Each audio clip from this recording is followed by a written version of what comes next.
On June 19th, as Bal Thackeray's Shiv Sena celebrated its 56th anniversary, the second generation scion Uddhav spoke with pride about the many storms the party had battled.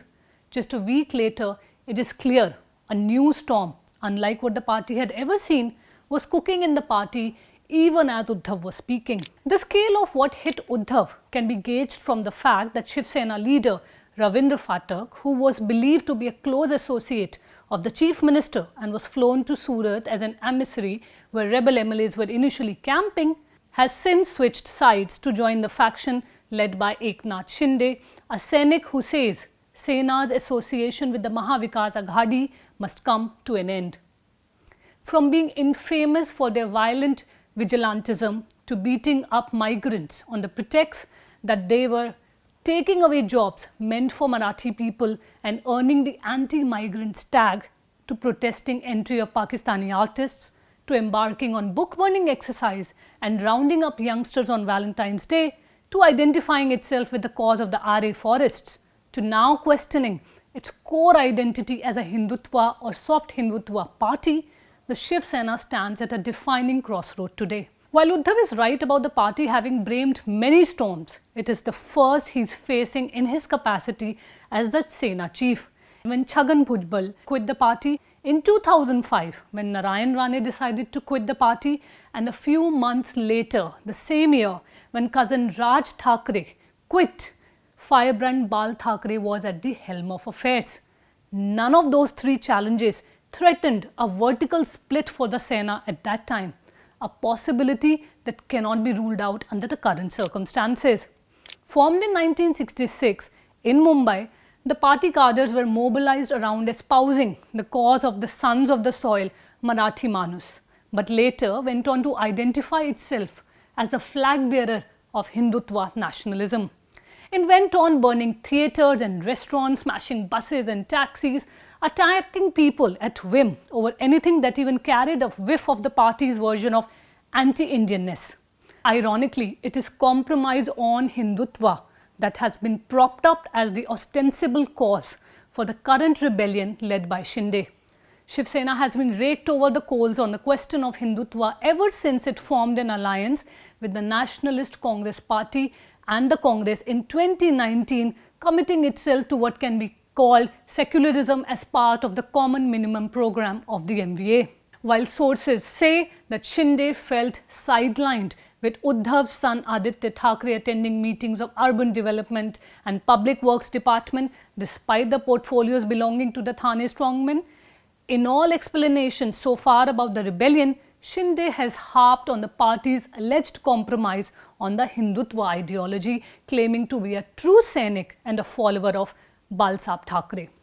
Shinde claims the party under Uddhav has deviated from its ideology and stressed on the need to return to not only Hindutva politics as well as to its former and what they call it the natural ally, the Bharatiya Janata Party. Many in the party believe it is the Sharad Pawar-led NCP which was true gainer from the alliance. The NCP got the maximum number of cabinet portfolios and 4 junior ministerial posts too. The Sena, which led the coalition, got 11 cabinet portfolios compared to 12 of NCP's and 4 junior ministerial posts. The Congress had to satisfy itself with 8 cabinet and 2 junior ministerial posts. Even in terms of the profile of the portfolios, the NCP enjoyed an upper hand. Besides finance and home departments, the NCP got a majority of important portfolios linked such as rural development, water resources and cooperation. Apart from NCP being given the status of the big brother in the coalition, what riles average Shiv Sainiks is the compromise on ideology. Though Uddhav's supporters claim the party has not shifted from its core politics, something which is visible in Aditya Thackeray's visit to Ayodhya recently, interestingly, Eknath Shinde had also accompanied Aditya to the Uttar Pradesh district. However, a section in the party feels that from being the party of a Hindutva icon, the Shiv Sena has been reduced to an organization of soft Hindutva.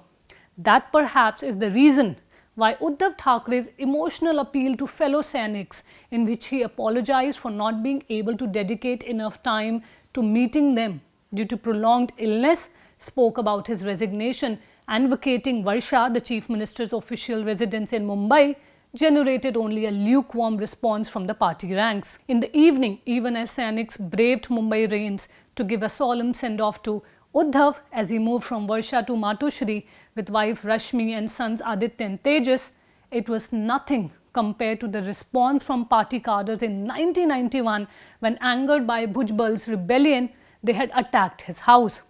With more and more Shiv Sena MLAs heading to Guwahati at the first opportunity, the ordinary party worker doesn't seem to have the same passionate support they once had for the outfit under Bal Thackeray. The disheartening of the Shiv Sena workers could have begun much before Shinde chose to bring it out in the open.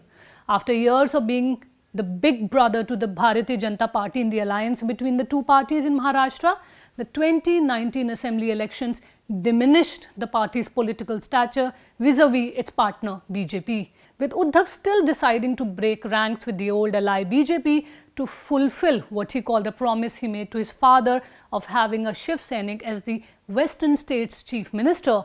Many in the party went along with the decision their late leader's son had taken, despite their hearts not being into it. But under Uddhav and in alliance with NCP and Congress, Shiv Sena workers were faced with an identity crisis, sources in the party tell us. Uddhav went in for a more moderate image as opposed to his father's hardliner persona, they feel. His son Aditya Thackeray, who Uddhav began to project as his heir apparent, is also painted as a liberal, secular, environment-friendly leader in stark contrast to his book-burning days. Being in power did not serve as a good enough reason to accept this change, for many believed the party could have stayed in power with the BJP without compromising on its core ideology. In the seesaw game between the Shinde faction and the Uddhav group, no guess is a good guess. Facts are changing as quickly as MLAs are changing cities. But no matter what the outcome, the big question facing Shiv Sena is which faction it will ultimately settle for, the Hindutva faction, or reinvent itself in a new 21st century avatar of a moderate, liberal, secular and environmentally friendly faction. This is Neelam Pandey reporting for The Print. Do follow our YouTube channel.